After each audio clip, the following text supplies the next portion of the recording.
Daddy isn't dead. He's under the floorboards, said the black girl. Then the police started searching. Daddy isn't gone. He's just under the new tiles, whispered 5-year-old Amira, her small fingers clutching a crumpled drawing and a teddy bear missing one eye. Detective Elijah Monroe nearly dropped his coffee. Across his decades in law enforcement, he'd heard 1,000 stories, fabricated confessions, and vivid childhood imaginations. But this wasn't fantasy. Not when it came from a child with eyes too old for her face and a voice too calm for what she claimed. Mommy said not to tell, Amira added matter-of-factly, swinging her legs off the station chair as if she were telling him what she had for lunch. Elijah crouched beside her, keeping his tone gentle measured. Tell me, sweetie. Where exactly did Mommy put the tiles in the kitchen? Amira said. Where Daddy went quiet. Sergeant Dana Reyes scoffed behind her paperwork. Sounds like she watched too many horror movies. But Elijah didn't answer. He knew that look. He'd seen it in war veterans' domestic abuse, survivors, people who'd seen too much too early. The difference now was that this stare came from a child still missing her front teeth. Mrs. Margaret King, a retired elementary school teacher, and the one who'd brought Amira in, sat quietly nearby, wringing her hands. I've lived next door to that family for 9 years, she said, voice trembling. Marcus Johnson wouldn't just vanish. He was the type of man who fixed my fence without me asking. He was raising Amira like gold. Always walked her to school himself. He's been missing 4 days, and Vanessa, his wife, acts like she lost a suitcase, not a husband. Elijah nodded. He remembered Marcus, a civil engineer, kind eyes, always smiling when Amira tugged at his coat. But then there was Claire Whitmore, the wife. Blonde-moneyed, always dressed like she had a board meeting with royalty. She came into the station 2 days prior to file the missing persons report. Calm, too calm. Marcus travels sometimes, she'd said, barely looking up from her designer phone. He's impulsive, unpredictable. But the word unpredictable had landed strange in Elijah's ear, too rehearsed. Amira pulled out her drawing and handed it to Elijah. A crude, childlike sketch of a man lying beneath a checkerboard floor, his arms stiff beside him. But what stopped Elijah's breath were the black rectangular shapes drawn next to him. Bags. As if she knew exactly what else had been buried there. Daddy cried loud, she said. Then he was quiet. Mommy put the blue blanket over him. My favorite one. Then she dug. Elijah felt the room spin. Reyes finally looked up, eyes dark with dawning horror. Chief, this isn't a game. No, Elijah replied. It's not. Somewhere 40 miles away, Claire Whitmore adjusted her pearl earrings in a law office, demanding her husband's life insurance be expedited. 4 days is enough, she told the agent coolly. I have a child to raise and bills to settle. But she didn't know what Amira had just said. She didn't know about the drawing, or the innocence that could become the loudest testimony of all. As Elijah watched Amira cradle her bear and begin coloring another picture, he knew something was deeply criminally wrong. And, for the first time in a long time, he felt afraid, not for himself, but for a little girl, holding the truth too tightly in her small hands. The drawing was still in his lap when the call came, and the renovation crew Claire had hired showed up the morning after Marcus disappeared. Worked through the night. Only in the kitchen. Elijah stood slowly. A storm was forming. And this time it was starting beneath a child's drawing. Elijah stood slowly. A storm was forming. And this time it was starting beneath a child's drawing. By the time he left the interview room, the sketch was folded neatly inside his notebook, tucked next to a sticky note that read, Kitchen floor. Urgent. Outside, the late afternoon sun painted long shadows through the blinds, but Elijah felt nothing but a cold certainty in his bones. He knew that kind of precision didn't come from cartoons or overheard arguments. No 5-year-old imagined rectangular bags next to a body beneath tiles, unless they'd seen them. He returned to his desk, dialed Judge Morrison without hesitation. I need a warrant for a property search, he said without preamble. The Johnson residence? We've got a missing person, an underage eyewitness, and post-disappearance renovations confined to the kitchen. There was silence on the other end before the judge finally sighed. You're asking me to dig up a floor based on the word of a 5-year-old. Elijah's grip tightened. Not just words, a drawing. A timeline, and a very detailed confession of violence. She described the weapon, the blanket, the burial. She even knew when the renovation crew arrived. I'm sorry, Elijah Morrison said. We can't touch that house. Not without adult corroboration or physical evidence. Elijah hung up, jaw clenched. 20 years of service, and still the law bent to the rich like trees in wind. Claire Whitmore's last name alone opened more doors than any badge could. Dana approached quietly. Boss, you'll want to hear this. Claire was just spotted at her lawyer's office trying to fast-track Marcus's life insurance payout. 4 days, Elijah muttered. She couldn't wait longer than 4 damn days. Just then, the station phone rang. Dana answered, then turned lips thin. It's her. Claire. She wants to speak with you. Elijah picked up. Detective Monroe. Detective Claire's voice oozed composed tension. I heard my daughter was at your station today. I hope you understand how imaginative she can be. She told us some very specific things, Mrs. Whitmore. About her father. About the floor in your kitchen. Silence. Then a strained laugh. Children say all kinds of strange things when they're upset. Monsters under beds. Ghosts in the closet. People buried under floors. She had said it. Those exact words. Elijah didn't reply. He didn't need to. I hope you're not planning anything. Disruptive, Claire added, her voice turning brittle. We're grieving. My attorney would be very disappointed if you acted on a traumatized child's fantasy. Elijah hung up without another word. Grieving mothers didn't call with threats. And they definitely didn't refer to their child's testimony as fantasy when the timeline matched the phone tower data and the floor was freshly tiled 2 nights ago. Dana returned minutes later with a printout. You need to see this. Marcus had been calling a divorce attorney 4 times the week before he vanished. Elijah nodded slowly. And the house, in his name, inherited. No will filed. Meaning, if he died, married, Claire got everything. But if he divorced, she lost it all. Outside the station, Mrs. King appeared with Amira in tow. The little girl ran straight to Elijah, climbed into the chair beside him, as if it were hers. Detective Monroe, she said seriously. Mommy's mad. I told you about Daddy. She said people will come take her away, and I'll be all alone. But I told her you're nice. Elijah's heart cracked just slightly. Why is she mad, sweetie? Because I told you about Uncle Rick. He was at the house after Daddy went quiet. Mommy said he was her friend, but he kissed her on the mouth like Daddy used to do. Elijah and Mrs. King exchanged a glance. Uncle Rick? And, do you know who he is? No, but he drives a gray car with numbers on the back. Amira swung her legs gently. He helped Mommy carry the big boxes down the stairs. That night, Elijah didn't sleep. Instead, he drafted a list of every piece of evidence that wouldn't exist if Amira hadn't spoken the renovation, the bags, the life insurance, the affair, the financial motive, the timing, the floor. And just as dawn cracked over the rooftops, his phone buzzed. A message from Dana. Confirmed Rick Steinberg.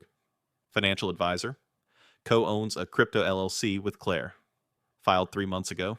A shell company. Registered right before Marcus disappeared. Elijah stared out the window. The child's truth was beginning to look a lot like premeditated murder. And the woman threatening him with lawyers had just underestimated the one witness she couldn't buy or silence. Next move, make sure no one else could either. Next move, make sure no one else could either. Elijah Monroe pulled out his old leather notebook, the one he kept off the system, and began to map it all out. Names, dates, call logs, Amira's drawings, Claire's inconsistencies, and now Rick Steinberg's direct link to a shell company. Every thread led back to that kitchen, to those tiles, to a little girl who didn't yet understand that her honesty had just shaken a criminal enterprise. He made one more call before leaving the precinct. Dr. Patricia Moore, a trusted child psychologist who had worked with child witnesses in high-stakes cases. Pat.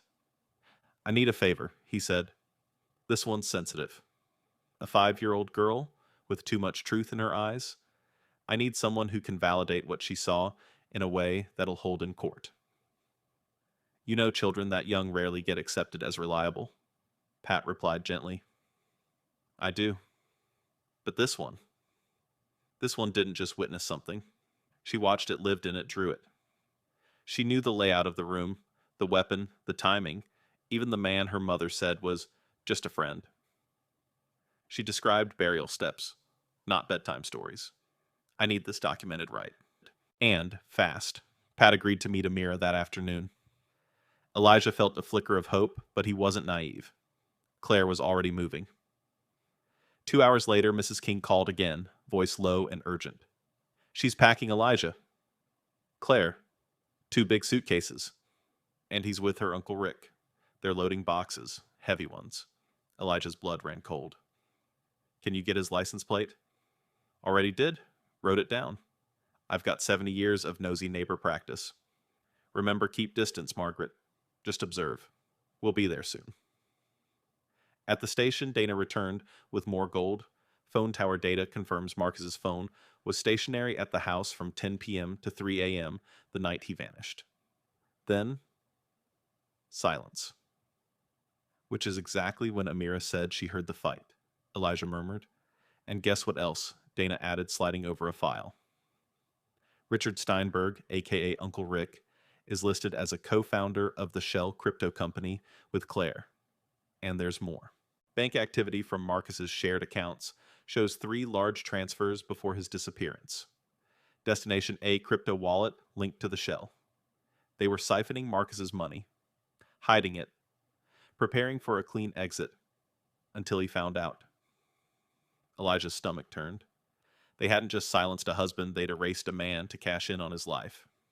He slammed the file shut. Let's go pay the grieving widow a visit. The Johnson house looked like any suburban dream. Fresh white paint, blooming hydrangeas, a red tricycle on the lawn. But the suitcases in the back of Rick's gray SUV said something else entirely. Claire opened the door wearing oversized sunglasses and a silk robe. Her smile froze when she saw who it was. Detective Monroe, she greeted tightly. What a surprise. Just checking in, he replied evenly. How are you holding up? Trying our best, she said, stepping aside. It's been overwhelming. As Elijah entered, he immediately noticed the faint chemical smell, new tile adhesive likely, and the way Rick disappeared the moment they stepped inside. Going somewhere? Elijah asked casually, glancing at the open luggage. Just a short weekend away, Claire said. A change of scenery. Interesting timing, Elijah said, pulling an envelope from his coat. Because I just received some fascinating phone data. Marcus's phone stayed here all night, 10 to 3 a.m., the same window your daughter gave us for the quiet moment, and then the signal died. Claire's posture stiffened. Must have forgotten his charger, she offered weakly. Or he never left, Elijah said. Also curious, you and Mr. Steinberg registered a financial shell company weeks before Marcus vanished, which now holds assets siphoned from his accounts. Rick reappeared, visibly pale. You can't prove anything, Claire snapped. This is harassment, based on a child's delusions. That child gave us a map, a timeline, a murder weapon, Elijah countered, and while you were rehearsing your grief, she was remembering everything you tried to bury. Rick turned to Claire, panic rising. You said this was just an argument? That he left? You lied. Shut up, Claire hissed. Elijah didn't blink. Don't worry. We already have enough. But thank you for confirming the rest. And that's when Claire cracked. Her control, her narrative, her arrogance, they all unraveled. What did you think? Elijah said, quietly stepping closer. That no one would believe a little girl? That she couldn't hurt you? Rick tried to run. Claire collapsed onto the stairs, gasping. You have nothing? No body. But Elijah just smiled, slow and sure. Not yet. But we know exactly where to dig. Because in a room full of lies, the smallest voice had just told the biggest truth. And that truth was about to be unearthed. And that truth was about to be unearthed. Elijah didn't waste a second. The moment he stepped outside Claire Whitmore's house, he was already dialing Judge Morrison again. This time, there was no asking. He laid it all out: Amira's validated testimony, the telecom data, the hidden crypto company, the suspicious transfers, the clear attempt to flee. Morrison still hesitated, but Elijah's voice cut through. Judge, we have a 5-year-old girl who knows exactly where the tiles were laid, what her father was wrapped in, and what color the sheet was. We're not chasing ghosts. We're standing on a crime scene covered in new flooring. There was a long pause. Then finally, you'll have your warrant. But I want it handled discreetly. No press, no leaks. Elijah nodded, hanging up just as Dana pulled up with a squad. We're good to go. Better than that, Elijah said. We're going to dig up the kitchen floor, and I want forensics ready the second we find anything. An hour later, the search began. The team moved quickly and quietly. The kitchen had been freshly tiled, new adhesive still tacky in some places. Elijah watched in silence as they removed piece after piece, methodically exposing the subfloor. Then they hit something hard. Not concrete, something wrapped. The room went silent as the lead technician signaled.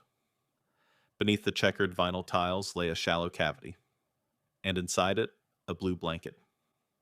Partially unwrapped, the edge of a shirt cuff stained dark. Elijah looked away for a moment, not because he was squeamish, but because the silence in that room felt like Marcus Johnson himself asking for justice. And then came the second discovery: 2 black duffel bags, sealed tightly. Inside, documents, external hard drives, and Marcus's handwritten notes, his personal investigation into Claire's crypto activities. Pages and pages of statements, logins, transfers. Elijah flipped through them with growing awe. Marcus hadn't just discovered Claire's secret, he'd documented everything. He was going to confront her. Probably did. And that's when she decided it was him or the money. Outside the house, Claire and Rick were being cuffed without a word. She didn't cry. She didn't scream. She simply glared at Elijah as if daring him to understand the kind of world she came from, where money was supposed to keep dirt buried forever. You really think the word of a child will hold in court? She hissed as she was led away. Elijah didn't flinch. That child just led us to a body and a paper trail. Your silence won't save you. Her truth already has. Back at the station, Elijah sat down with Dr. Patricia Moore, who had just finished her session with Amira. She looked tired, but deeply moved. She's remarkable, Pat said. The clarity, the consistency. Elijah she remembers not because she wants to, but because no one ever helped her forget. Children that age, they don't lie like adults do. They carry truth in pictures and bedtime whispers. And she never doubted her father loved her. Elijah nodded, jaw tight. She saved this case? No, Pat said softly. She saved herself. Still, Elijah knew it wasn't over. There would be lawyers, media storms. Claire's family connections would throw everything they had at this. But there was one thing they didn't count on: the court of public opinion. Because by the next morning, someone from the team had leaked a copy of Amira's drawing, her now famous sketch, of the man beneath the floor with the black bags. It spread like wildfire across social media, news outlets, advocacy groups. A child's drawing broke a murder case wide open. Elijah hated the leak, but he couldn't ignore its power. For the first time, the city wasn't doubting the voice of a little girl. They were demanding justice with her. And amid all of it, Amira remained quiet. She colored at Margaret King's kitchen table, unaware that her truth had become the center of a national conversation. Elijah visited that afternoon just to check in. Detective Monroe, she greeted serious as ever. Is Daddy still under the floor? No, sweetie, he said, gently kneeling beside her. We found him, and he's safe now. No one will hurt him again. Amira nodded slowly, then reached for a different crayon. Yellow this time. I'm drawing flowers. He liked yellow. Elijah felt a tightness in his throat. Some justice comes in evidence, some in courtrooms, and some comes when a little girl draws flowers for her father and finally sleeps through the night. But it wasn't finished yet. Because back at the station, Dana entered Elijah's office with one last file: bank records, phone logs, offshore transfers, emails. "Ready to see how deep the rabbit hole goes?" she asked. Elijah looked at the manila folder in front of him, because if Claire's plan had succeeded, Marcus wouldn't have just disappeared, he would have been erased. And erasure is the final stage of injustice. Not anymore. Not anymore. Elijah opened the folder with steady hands. Inside was a map, not just of Claire's greed, but of something far more calculated. The records showed that Claire and Rick hadn't just been siphoning funds into one shell company. They had a network, 5 more LLCs, all registered to different states, all laundering money through fake real estate flips and high-frequency crypto trades. This wasn't a one-time scheme born out of a broken marriage. It was a long game, and Marcus had stumbled right into its center. "These transfers didn't start last week," Dana said, pointing to the earliest date. "They've been moving funds for nearly a year. Marcus only started digging around 3 months ago, probably when he noticed missing money in their joint accounts. That's around the time he called the divorce attorney." Elijah leaned back, connecting the dots. So they realized he was onto them, and they knew a divorce would blow it all wide open. Dana nodded grimly. "And if he died before filing?" Claire got everything Elijah finished: the house, the accounts, and if no one questioned it, the illusion of grief. But Marcus had left more than bank records. His notes weren't just numbers. They were suspicions. Timelines, names. He'd even circled Rick's name on one page with a question mark and the word "why" scribbled beside it. He'd been trying to protect his daughter, to leave a trail. And Amira, without knowing it, had picked it up exactly where he left off. By the next day, Elijah had the final warrant in hand, this one authorizing a full forensic audit of the shell company's Claire's personal assets and digital records. He also arranged for Marcus's remains to undergo a private autopsy. They had cause of death, now blunt force trauma. Likely from a cast iron pan, just like Amira had described. The pieces were aligning. But Elijah knew what came next. The system would resist. Claire's lawyer filed for bail within hours. A high-profile firm, known for making scandals disappear, argued that Claire was a mother in mourning, targeted by a media-fueled witch hunt, led by a biased detective and an unreliable child witness. They even challenged the search warrant, claiming emotional manipulation of a minor. In court, the judge looked like he wanted to dismiss it until Dr. Patricia Moore stepped forward. She didn't raise her voice. She didn't use flashy slides. She simply laid out Amira's story, her drawings, her behaviors, her recall. Then she said this child did not describe a fantasy. She described a sequence of adult actions she could not have invented. And when a 5-year-old shows you where the body is, you believe her. The courtroom was silent. Claire sat stone-faced. Rick twitched beside her.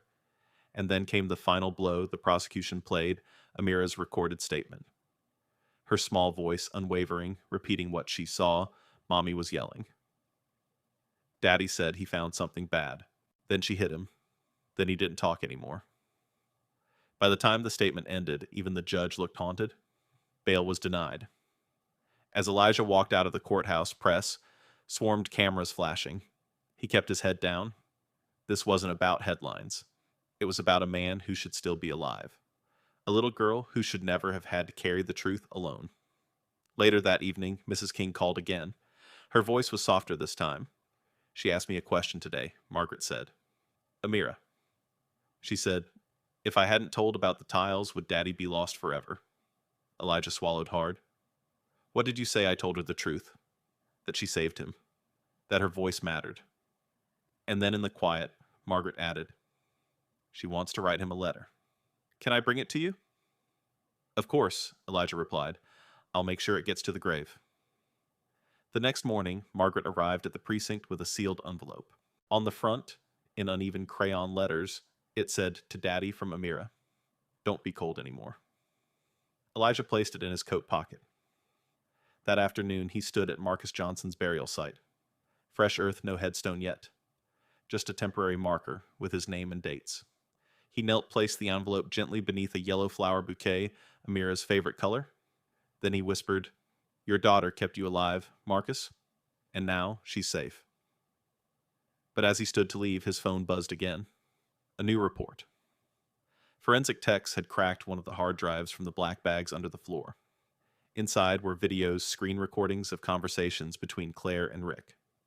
Discussions about moving money, avoiding audits, and most damning of all, a grainy voice clip, Claire's voice low and controlled.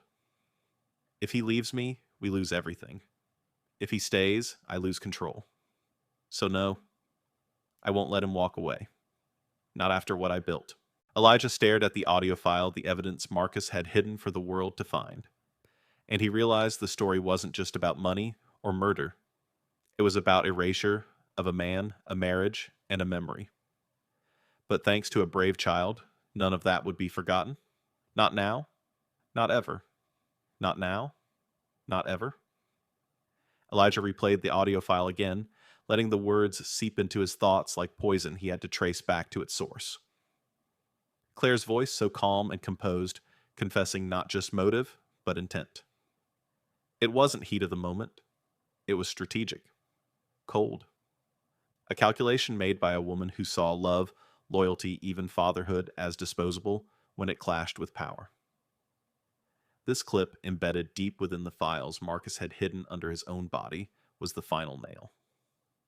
Not in a coffin, Marcus had already been buried, but in the illusion Claire had worn like designer clothing for years.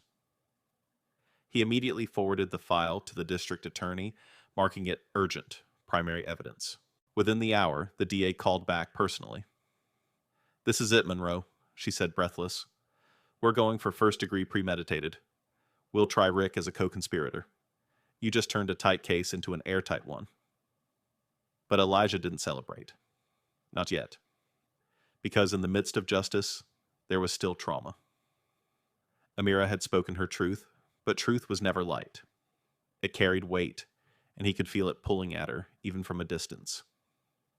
He stopped by Mrs. King's house that evening. Amira was in the backyard, building something out of sticks and string. When she saw him, her face lit up, not with innocence, but with a recognition far too grown up. "Hi, Detective Monroe," she said, serious as ever. "Hi, Amira. What, are you building a house?" she said. "One where no one yells?" Elijah crouched down beside her. "That sounds like a good place." "It has a soft floor," she added, "so if someone falls, it doesn't hurt." He nodded, unable to speak for a moment. "I gave Daddy my letter," she said. "Grandma said you took it." "I did. I left it for him with flowers. Yellow ones." Amira smiled. That was his favorite. They sat in silence, the kind that says more than words. Then Amira whispered, "I think Mommy was scared." Elijah turned to her. "Why do you think that?" "Because when she thought no one saw, she cried, and said she wished she could go back. But then she got mad again. I think being scared made her mean." He didn't try to correct her. Amira was processing, in her own language, with her own wisdom. And Elijah understood then that justice wasn't always a verdict, it was how a child began to heal. Days passed.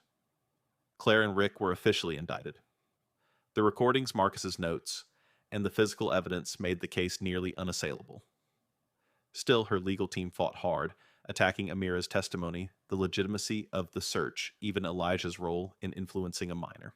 But the judge had reviewed everything, including Dr. Moore's detailed psychological report. In the hearing that followed, the judge's ruling echoed like a reckoning. Credibility, he said, has no age. The honesty of a child who hasn't yet learned to lie weighs heavier than the curated defenses of those with everything to lose. The court finds ample grounds for trial. Claire's mask cracked at last. Rick, already unraveling, began cooperating. His statement confirmed everything. He admitted to helping move the body, to faking Marcus's departure, and, most importantly, to witnessing Claire's planning in the weeks leading up to the murder. He'd convinced himself it was all hypothetical, until it wasn't. Elijah watched the collapse with the solemnity of someone who knew how rare this kind of justice was, especially when wealth, race, and connections twisted the system. And then came the ripple effect. News of the case had inspired pressure across state agencies to reform how child witnesses were handled. Dr. Moore was invited to speak before investigative panels. Policies began shifting. A pilot protocol unofficially named the Keisha Protocol after Amira's case was drafted, detailing how to evaluate and safeguard underage testimony in domestic crimes. Elijah received calls from detectives across the country asking how he had broken the case. He always said the same thing: I didn't break it. I just listened. Then one crisp autumn morning, Mrs. King met Elijah at the edge of a quiet neighborhood lot. The Johnson home had been sold, emptied, cleaned, and stripped of its shadows. "We've been talking," she said, "me and a few others from the community, about what to do with the house." Elijah arched an eyebrow. "We want to buy it," she said. "Turn it into something. Not a monument. Something alive." A silence hung between them. A center, she continued. "For children. A place they can speak, paint, heal. We'll call it the Marcus Johnson Center." And on the wall, she added, pulling out a laminated copy of Amira's first drawing, "We'll hang this. The sketch. Of a man under a floor. Of bags. Of a secret that no longer lived in silence." Elijah nodded, emotion tightening his throat. Because justice wasn't just about punishing the guilty. It was about restoring the voices they tried to erase. And sometimes those voices came from a little girl, building a soft-floored house with sticks and string. And sometimes those voices came from a little girl, building a soft-floored house with sticks and string. The Marcus Johnson Center opened 6 months later. It wasn't grand. No marble steps or ribbon-cutting ceremony. Just a modest building, repainted in warm colors, the laughter of children echoing through the halls, and a single yellow swing hanging from an oak tree out front, the same shade Amira had once drawn in her letter to her father. Inside the first room visitors saw was lined with art supplies and blank walls waiting to be filled. Above it all, in a wooden frame, hung the drawing that had changed everything. Not because it was gruesome, but because it was honest. And that honesty had become a lighthouse. Elijah stood quietly in the corner on opening day, watching Amira walk hand in hand with Mrs. King through the painted halls. She looked lighter, more like a child again. She had started smiling with her whole face. And for the first time since this nightmare began, Elijah believed she had a real chance at growing up without the weight of her story crushing her. "Detective Monroe," Mrs. King said softly, breaking his thoughts. "She wants to show you something?" Amira ran up to him, holding a folded piece of paper. She handed it to him shyly. Inside was another drawing, this one of a playground with stick figures, labeled Daddy, Grandma Me, and Uncle E. Elijah blinked, taken aback. "That's you," she said proudly, pointing to the tall stick figure with a badge. "You gave me back my daddy," she whispered. Elijah swallowed hard. "You gave him back to all of us, Amira. You were braver than anyone." She nodded, matter of fact. "I just told the truth, and that was the thing." She had. Without theatrics, without embellishment. A child's truth had unraveled a wall of lies woven by two adults who thought they were untouchable. But the ripples didn't stop there. Claire's trial became a national event. Not for its celebrity, but for what it represented: the collision of wealth-race family and the underestimated power of children's testimony. Headlines read, "Justice from the mouth of a child," "Crypto widow," "Faces lifetime sentence," "Thanks to daughter's courage," "Truth drawn in crayon," "How a 5-year-old helped solve a murder." Claire Whitmore's defense crumbled under the weight of her own recordings, financial trails, and Amira's consistent testimony. Even her attempts to claim mental duress fell flat when the prosecution played footage of her calmly planning financial withdrawals days after Marcus's disappearance. Rick Steinberg, having flipped early, received 25 years for his role. His cooperation spared him life, but not dignity. By the end of the trial, he was a broken man, repeating one phrase to himself again and again. The girl knew. The girl knew. Claire, on the other hand, showed no remorse. Even as the sentence was read, life without parole, she stared blankly ahead, as if still calculating odds in a game she'd already lost. Elijah didn't attend the verdict. He didn't need to. He already had his answer the day Amira asked. If I hadn't told, would Daddy be lost forever? And the city, too, had its answer. The Marcus Johnson Center soon expanded. What began as a sanctuary became a network. Teachers, social workers, and officers trained on the Kesha Protocol, now a formal guideline named to honor the symbolic echo of Amira's case. It required professionals to treat young testimonies not with skepticism, but with structured compassion, to preserve memory, to verify gently, to give space, not assumptions. 1 year after the arrest, Elijah received a call. It was from a detective in another state working a suspicious case involving a missing father and a quiet child. I read everything about your case, the man said. This little girl, she's not saying much, but she draws, and I think she's trying to say something no one else sees. Elijah smiled, reaching for the photo of Amira on the swing. Then listen, he said. Listen to the picture. Because justice didn't always come from loud voices. Sometimes it whispered, in the quiet crayon lines of a child who refused to forget. Because justice didn't always come from loud voices. Sometimes it whispered. Months passed, and the echoes of Amira's story continued to ripple far beyond the city where it had begun. The Marcus Johnson Center received visits from senators, child advocacy groups, even film studios. But Elijah made sure the story remained rooted in truth, not spectacle. It wasn't about a viral moment. It was about a child who chose truth over fear, and a man who left behind just enough for justice to find its way back. One crisp spring afternoon, Elijah returned to the community center for a quiet visit. The halls were now filled with laughter, paint-streaked handprints on walls, and voices of children learning how to speak their own truths safely. He walked past a room labeled Amira's Garden, a therapy space filled with yellow pillows, calming lights, and soft floors just like the house Amira once dreamed of. Mrs. King greeted him in the lobby, her expression warm but purposeful. She's been asking about you, she said, about what happened to her mom. Elijah's heart tensed. It was inevitable, but still this moment required care. I told her you'd be honest, Margaret said, that you wouldn't make it scarier than it was, but you'd tell her the truth. So Elijah sat with Amira in the corner of the art room. She was older now, still a child, but more anchored. Her drawings had changed. Brighter colors, sunrises, trees. But sometimes a square tile or a dark shape still appeared in the corner of the page like an old memory peeking out. Uncle Elijah, she began. Will I ever see her again? Elijah took a breath. One day when you're much older, you'll get to decide that. But for now, she's somewhere she can't hurt anyone anymore, including you.